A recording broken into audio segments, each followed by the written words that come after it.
귀하신 하나님의 말씀은 우리 에스라서 1장 1절부터 4절입니다.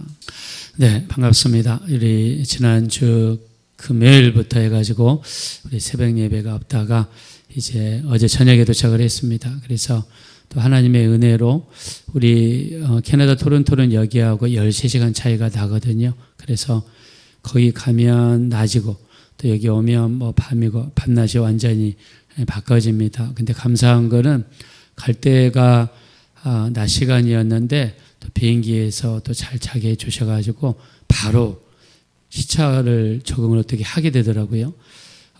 제가 1991년 3월 8일 날 캐나다로 유학을 갔거든요.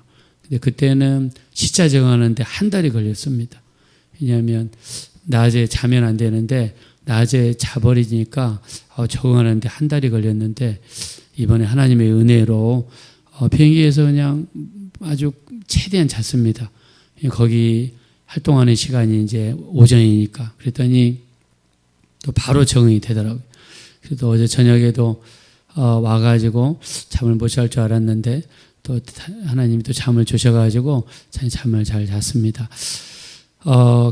제가 캐나다 갈 때는요, 비행기가 그렇게 많이 없었거든요. 그리고 제가 캐나다 떠날 때만 해도 주 3회, 대한항공이 주 3회였습니다. 그 직항편이. 근데 이번에 보니까 세상에 주 7회 직항편이 생겼더라고요. 그래서 이 우리나라에서 이 캐나다 토론토까지 매일 가는 비행기가 하루에 한 편씩 있더라고요. 대한항공이. 그리고 저는 에어 캐나다를 타고 갔는데요. 에어 캐나다를 예약을 했었는데요. 에어 캐나다가 좀 싸거든요. 근데 에어 캐나다도 보니까 하루에 한 번씩 있더라고요. 그러니까 세상에 캐나다 토론토에 일주일에 14번 이 비행기가 있더라고요. 그래서 한국 사람들이 많아졌나? 갔더니 또 한국 사람들이 이렇게 많이 안 보이더라고요. 근데 우리나라 거쳐서 캐나다 간 사람들이 많아졌나? 여러 가지 생각이 들었습니다. 제가 이제 그 2002년에 캐나다 토론토에 교회 개척을 했습니다. 토론토 주사라는 교회인데 방문을 했습니다. 방문해서 이제 인사도 나누고 했는데 그때 있던 교인들이 우리 토론토 주사라는 교회의 기초가 되어가지고 이렇게 또 같이 기도하고 또 현지에 오신 목사님과 함께 또 목사님도 정말 목회를 잘 하시더라고요. 목회를 잘 하시고 또 성도님들이 거의 떠나지 않고 같이 목사님과 합쳐서 이 교회가 아름답게 성장을 했더라고요. 그 모습을 보면서 마음이 너무 깊었습니다. 그래서 우리 주님이 우리를 보실 때 우리가 처음 예수 믿을 때와 또 주님 앞에 갈 그때 또 우리 신앙이 여전히 견고하고 변함없고 갈수록 믿음이 성장하고 우리 그런 아름다운 모습으로 변화되었으면 좋겠습니다. 그래서 우리 주님 보실 때 정말 우리 영적으로도 성장하고 또 우리가 우리 개인적인 영적인 거 있으면 안 되죠. 이렇게 헌신도 있고 봉사도 있고 우리 각자 교회에서 내가 얼마나 충성하면서 살아가는가 또 이런 모습도 우리 주님이 보실 거라고 생각합니다. 성경에서는 그런 것들을 열매라고 표현을 하고 있는데요. 자, 그래서 너무 또 감사했고 또 저희가 이 물질이 없으니까 결혼식을 저쪽 집안만 그 다음에 또 저희 집안만 이렇게 양쪽 집안만 모였어요. 그래서 밥도 양쪽 집안만 모여서 먹었습니다. 나름대로 감사했습니다. 하나님 앞에 또 이제 거기 있는 목사님을 모셔다가 같이 이제 예식 겸 이렇게 하면서 이렇게 예배 드렸는데 감사했습니다. 그래서 저희는 가진 것도 없고 하지만 또 하나님께서 때가 되니까 또 길을 열어주시고 또 이렇게 모든 것이 될 수 있도록 한 걸 보면서 정말 하나님의 은혜밖에는 말할 수 없다. 하나님의 은혜다라고 고백을 드립니다. 자, 오늘 본문의 말씀이 딱 이겁니다. 이스라엘 백성들이 이렇게 70년 바벨론 포로 생활을 하다가 3차에 걸쳐서 이 예루살렘으로 돌아오게 됩니다. 첫 번째는 수르바벨이 인도에서 돌아오고요. 두 번째는 에스라 학사가 인도에서 돌아오고요. 세 번째는 느헤미야가 인도에서 돌아오게 됩니다. 자, 에스라라고 하는 사람은 학사입니다. 집안이 제사장입니다. 아론 집안의 자손입니다. 우리 그 아론의 4명의 아들이 있죠. 그 4명의 아들 중에서 2명은 불에 의해서 타가지고 죽어버렸죠. 셋째, 넷째가 엘르아살, 이다말이라는 사람을 중심으로 이 제사장의 계보가 이어지는데 그 중에서 엘르아살이라는 그 자손에 속한 사람이 에스라입니다. 자, 이스라엘 백성들이 바벨론으로 끌려가죠. 근데 바벨론으로 끌려가기 전에 그들의 신앙생활은 뭘 중심으로 이루어졌죠? 성전 중심으로 이루어지고 성전에서 뭘 했습니까? 제사를 드리게 되죠. 그래서 성전 중심으로 제사 중심으로 이루어졌습니다. 자, 근데 바벨론으로 끌려간 다음에 그들이 예루살렘으로 돌아올 수 있나요? 없죠. 성전이 있습니까? 없습니다. 제사를 지낼 수 있도록 바벨론에서 허락했나요? 제사를 못 지냅니다. 자, 그래서 그들이 모일 수 있는 데가 필요했어요. 그게 회당이라고 합니다. 시너가그라고 그러죠. 회당이 만들어지기 시작합니다. 우리 기독교로 치면 교회가 만들어진 겁니다. 자, 근데 예루살렘에 살 때, 제사 중심으로 할 때는 말씀의 깊이가 그렇게 없었어요.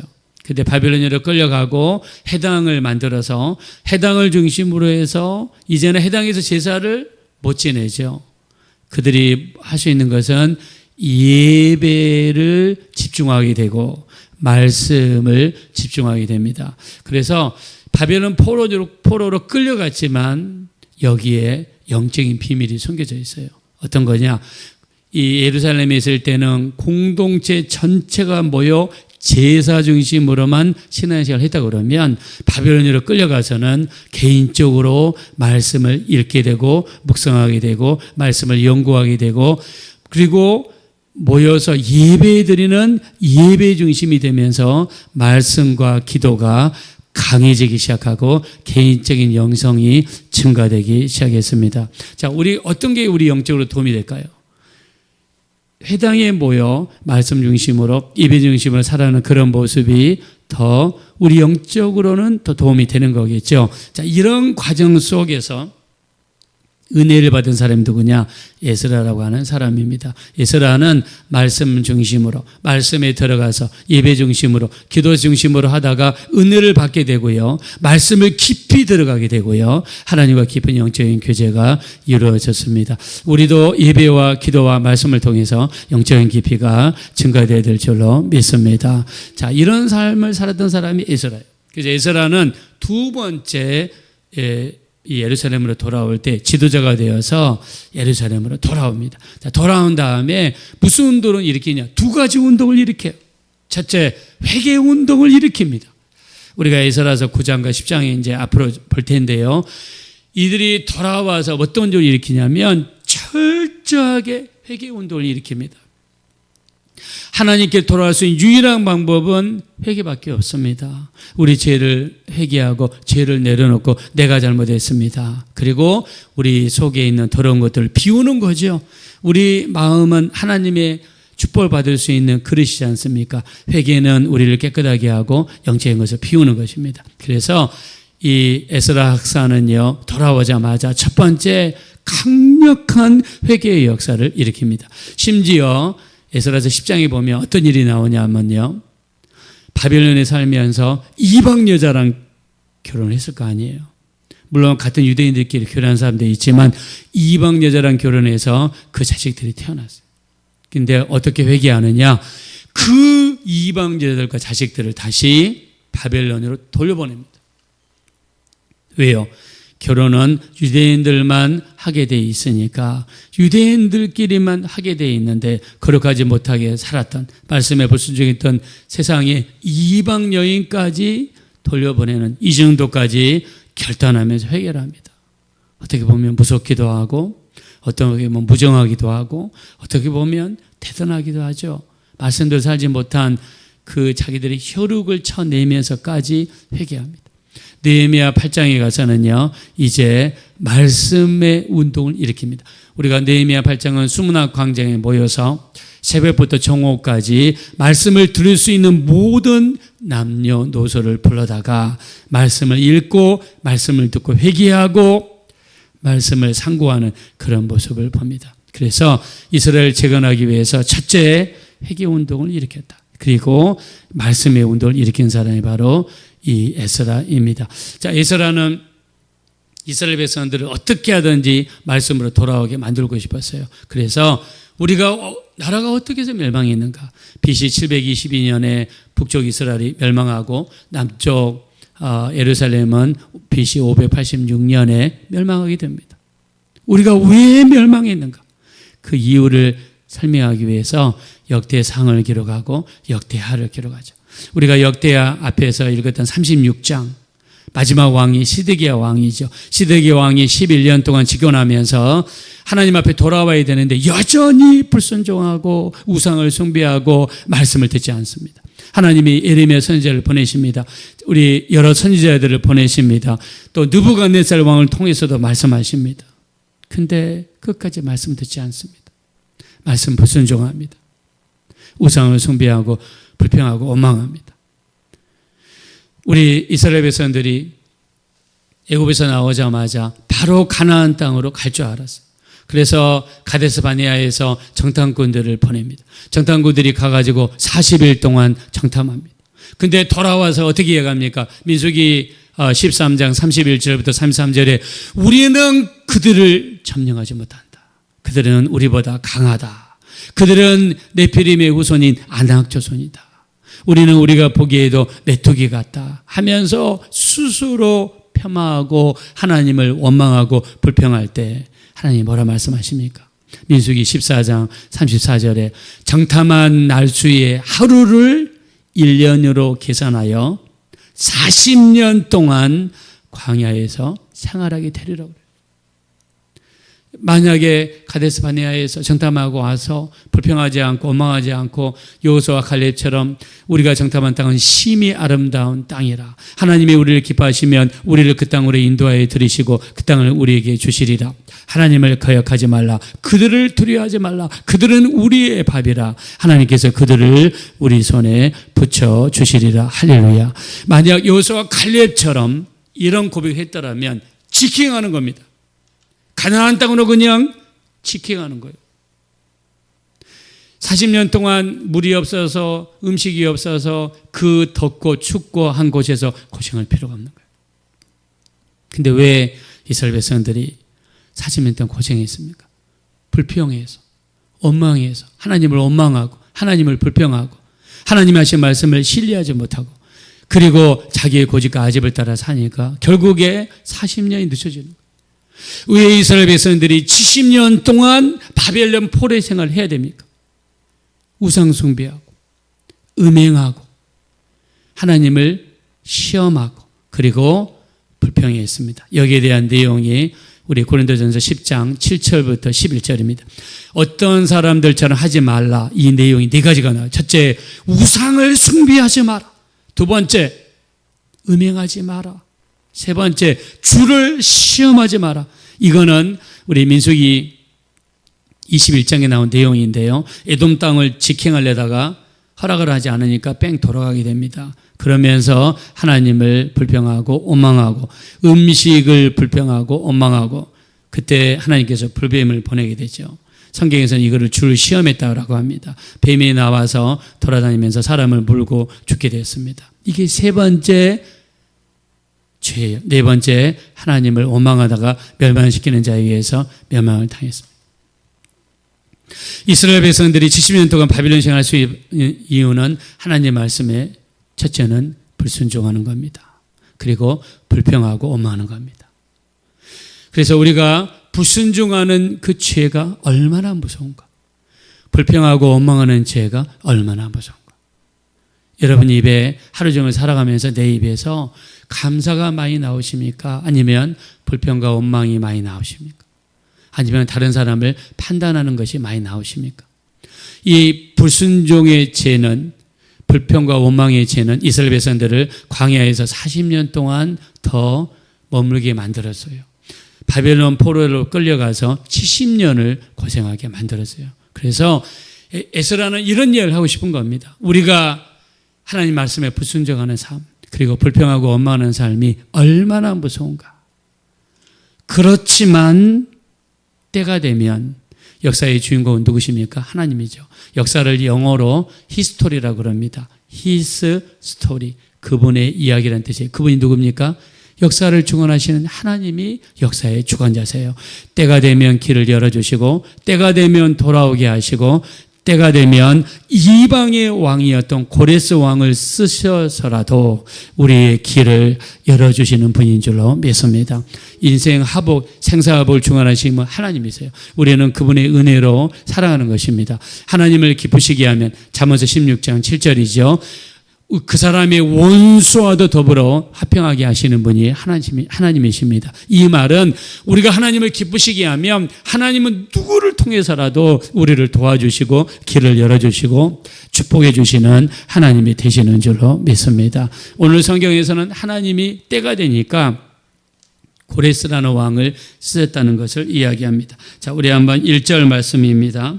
다 같이 읽읍시다. 시작. 바사왕 고레스 원년에 여호와께서 에레미야 입을 통하여 하신 말씀을 이루게 하시려고 바사왕 고레스의 마음을 감동시키시며 그가 온 나라에 공포도 하고 조소도 내려 이르되 2절입니다. 바사왕 고레스는 말하노니 하늘의 하나님 여호와께서 세상 모든 나라를 내게 주셨고 나에게 명령하사 유다 예루살렘의 성전을 건축하라 하셨나니. 아멘. 때가 되니까, 즉 70년이 하면 돌아오리라는 에레미야 말씀을 하나님이 이루시기 위해서 누구를 주신 거예요? 고레스를 주신 거예요. 고레스가 조소를 내려가지고 이스라엘 백성들을 보내줘라. 그리고 그들이 필요한 것을 다 채워줘라. 그리고 성전 건축을 도와줘라. 그랬어요. 근데 이거는 무엇입니까? 1절 중간에 보니까 하나님께서 바레스 왕 고레스의 마음을 어떻게 하셨다고 그랬습니까? 감동시켰습니다. 하나님이 하신 거예요.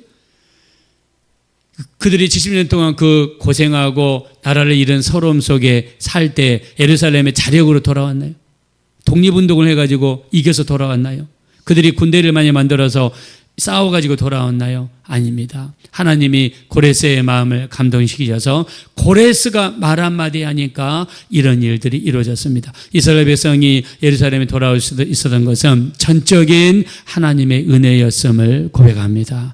우리에게 이루어지는 모든 역사도 하나님의 은혜입니다. 하나님이 도우시고 하나님이 길을 열어주시고 하나님이 축복해 주셔야 우리에게 길이 열리고 하나님의 역사가 나타나게 될 줄로 믿습니다. 그럼 우리는 하나님 기쁘시게 하면 됩니다.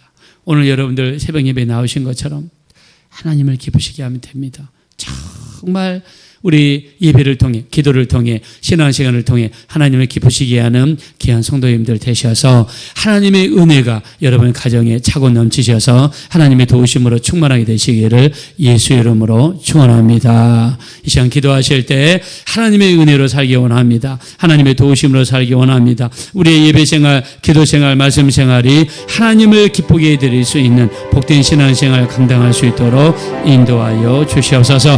하나님의 은혜로 충만한 삶이 되게 도와주세요. 합심으로 기도하겠습니다. 허락하시고 잡으라시 하나님 감사합니다.